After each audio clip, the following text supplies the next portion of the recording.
स्वौनि देव सवितर्धुरितौ निपौरौ सुवौ यद्भद्रं तन्न आसुवौ। मित्रों, अभिज्ञान शाकुंतल की इस कक्षा में आप सबका स्वागत है। हम सब मिलकर के द्वितीय वर्ष के छात्र अभिज्ञान शाकुंतल पढ़ रहे हैं और अभिज्ञान शाकुंतल पढ़ते हुए दूसरे अंक के 7 पद्य 7 श्लोक तक पढ़ चुके हैं। उससे आगे का पढ़ेंगे। 7वें अंक तक स्थिति ये थी कि राजा ने स्पष्ट मना कर दिया कि मैं आज मृगया के लिए उत्साहित नहीं हूँ।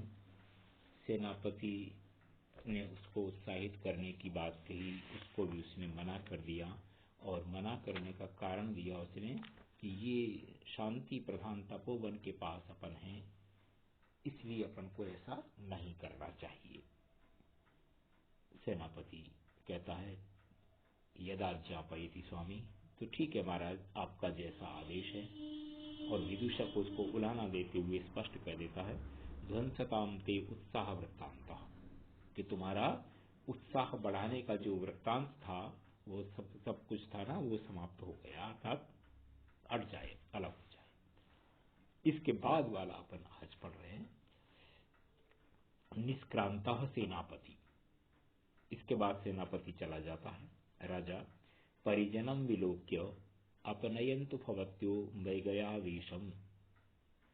राजा अपने साथ जो परिजन हैं उन सबको कहता है देख करके कि आप लोग जो है ना अपना मृगया का वेश जो है उसे उतार दें, अर्थात शिकार खेलने के लिए जो चल रहे थे वो जो आपने वेशभूषा पहनी हुई है उसको उतार दीजिए, अर्थात आराम कीजिए। और फिर उसको रैवतक को कहता है कि रैवतक त्वमपि स्वनियोग शून्यम कुरु, तुम भी जो है ना अपने यहाँ जो कर्तव्य ड्यूटी पर हो उसको इस समय पर बंद कर दो, अर्थात तुम्हें भी इस समय पर यहाँ मेरे तंबू के पास में रहने की आवश्यकता नहीं है। परिजना यद देव आज्ञापयति, सारे लोग कहते हैं ठीक है महाराज, जैसा आपका आदेश है, और ऐसा कहकर के वो सब लोग निकल जाते हैं।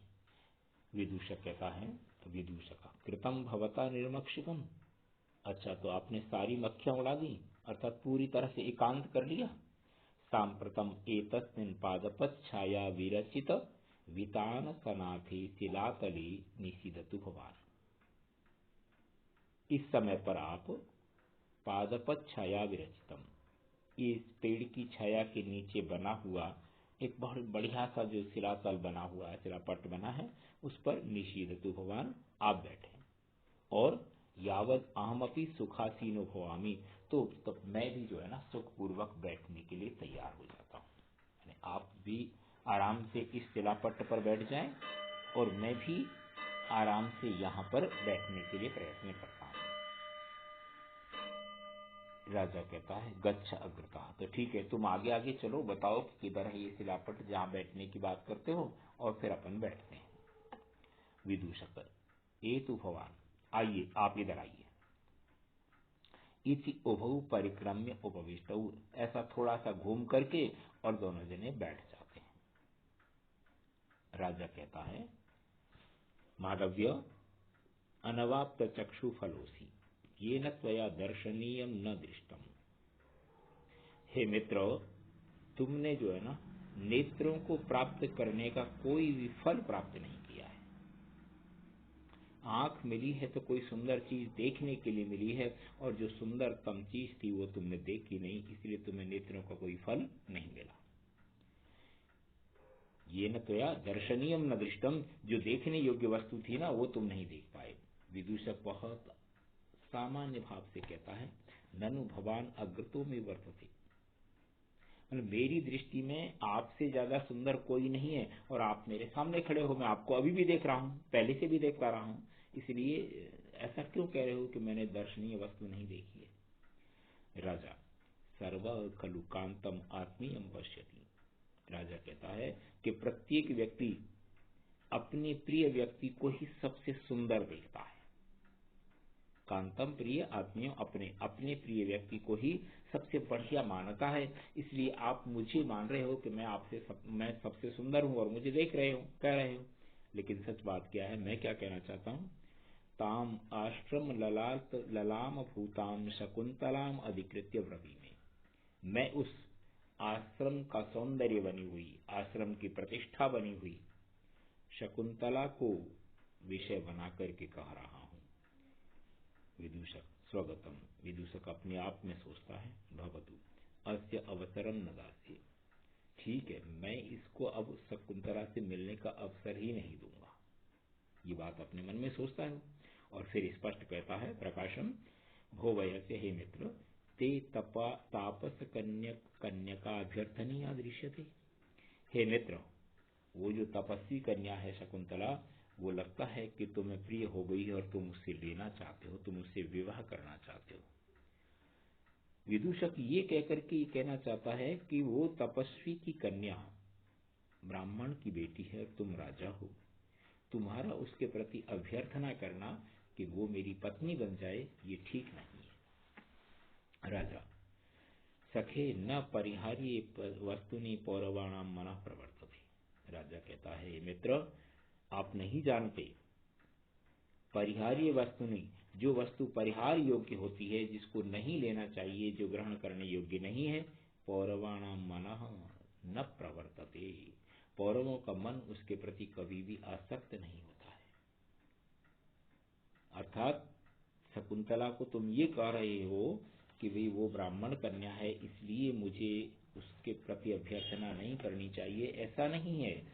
वो सच में ब्राह्मण कन्या नहीं, वो क्षत्रिय कन्या ही है, और इसीलिए मेरा मन उसके प्रति आसक्त है और मैं उससे विवाह करने की चाहना रखता हूं। सुनो, सुरयुवती संभवम किल मुनिरपत्यम तद उज्झितादिगतम अर्कस्योपरि शिथिलम चितमिव नवमालिका कुसुमम। सुरयुवती संभवम, देवताओं की युवती अर्थात देवाप्सरा, उससे संभव उत्पन्न हुई, किल निश्चित, मुनि अपत्यम, वो मुनि की बेटी है, क्यों है, तद उज्झित अधिगतम, उसके द्वारा उज्झित माने छोड़े जाने पर अधिगतम प्राप्त की हुई है। अप्सरा मेनका की बेटी है वह, और अप्सरा मेनका उसको छोड़ करके चली गई, इसलिए मुनि को वो प्राप्त हो गई, तो मुनि की संतान कहलाई, अर्थात मुनि ने उसका पालन पोषण किया। अर्कस्य ऊपरी शिथिलम चितमिव, अर्क के ऊपर, आग के ऊपर, चितमिव गिरा हुआ, शिथिल ढीला होकर के, टूट करके, नवमालिका पुष्पम, वो नवमालिका का फूल, नवमालिका का फूल वहां से गिर करके अपनी डाली से चित होकर के और आग के ऊपर गिर गया। इसका अर्थ ये नहीं है कि वो आग से जन्मा है, वो नवमालिका का फूल नवमालिका से ही जन्मा है, आग के ऊपर तो गिर गया है और इसलिए दिखाई दे रहा है कि आग का, आग पर ऐसे का फूल कहाँ हो सकते हैं। वही स्थिति है कि मेनका अप्सरा की बेटी है वो, और वो उसको छोड़ करके चली गई, इसको महर्षि कर्ण को वो मिल गई और उसने उसका लालन पोषण किया, इसलिए वो महर्षि कर्ण की बेटी कहलाती है। विदूषक विहस्य, हंस करके, यथा कस्यापि पिंड खर्जूरैः उद्वेजितस्य तिन्तिण्याम अभिलाषो भवेत् तथा स्त्री रत्न परिभाविनो भवतः इयम अभ्यर्थना। विदूषक कहता है कि अच्छा, मजाक के रूप में, जैसे कोई व्यक्ति पिंड खजूरों को खाते हुए उससे थोड़ा सा उद्वेजित हो जाता है, अपमानित जैसा हो जाता है, अथवा उसमें अभिलाषा कम हो जाती है, तो तिन्तिण्याम अभिलाषो भवेत, उसकी इमली और खटाई खाने की इच्छा होती है, वैसे ही स्त्री रत्न परिभाविनो भवतः, आपके रंगनिवास में इतनी सुंदर सुंदर स्त्रियां हैं, उनसे थोड़ा सा कहीं दूर होकर के आपकी अभ्यर्थना है। सामान्य तौर पर व्यक्ति मीठा खाते खाते जब परेशान हो जाता है तो उसे नमकीन की इच्छा होती है। आपकी इच्छा भी बिल्कुल ऐसी हो रही है, आपके निवास में इतनी सुंदर महिलाएं हैं, उनके साथ आप रहते हो, अभी उनसे दूर हो गए हो, और उनके साथ रमण करते हुए आपको लगता है कि कहीं और कुछ होना चाहिए, तब आपको ये अच्छी लग रही है, बिल्कुल उसी तरह से खटाई खाने की तरह से। राजा न तावद एनाम पश्यसी ये न एवं अबादी। राजा कहता है कि मित्र, तुमने उसको अभी तक देखा नहीं है, जब तक देखा नहीं है तभी तक तुम ये बात कह रहे हो। विदुषक तत्खलु रमणीयम यद भवतोपि विस्मयम उत्पादयति। राजा विदुषक कहता है कि फिर तो वास्तव में वो सुंदर वस्तु होगी जो आपको भी आश्चर्य में डाल रही है। राजा कहता है वयस्य किम बहुना, हे मित्र मैं अधिक क्या कहूं, उसके विषय में सोचो। देखो, चित्रे निवेश्य परिकल्पित सत्वयोगा रूपोच्चयेन मनसा विधिना कृतानु श्रीरत्न सृष्टिरपरा प्रतिभाति सा मे धातुर्विवुत्तमनुचिन्त्य वपुश्च तस्याः। चित्रे निवेश्य, चित्र में बना करके, परिकल्पित सत्वयोगा, अच्छी तरह से सारी कल्पनाएं करके कि इतना बढ़िया चित्र होना चाहिए, उसको बनाने के बाद रूपोच्चयेन, सुंदरतम रूप के द्वारा, मनसा मानसिक मन के द्वारा, विधाता विधिना विधाता ने कृतानु उसे बनाया है। निश्चित रूप से विधाता ने पहले मन में अपने आप में एक चित्र बनाया और उस चित्र को बना करके कि हाँ ये सबसे बढ़िया है, उसके बाद उसको जो है ना उसमें प्राण संचार किए हैं। परिकल्पित सत्वयोग अर्थात प्राणों का संचार किया है ऐसा। अथवा ये मान लो स्त्री रत्न सृष्टि रपरा प्रतिभासी में, और वो जो है मुझे स्त्री रत्न माने विधाता की सृष्टि में सुंदरतम दूसरा स्त्री रत्न है, ऐसा मुझे प्रतीत होती है। क्यों प्रतीत होती है?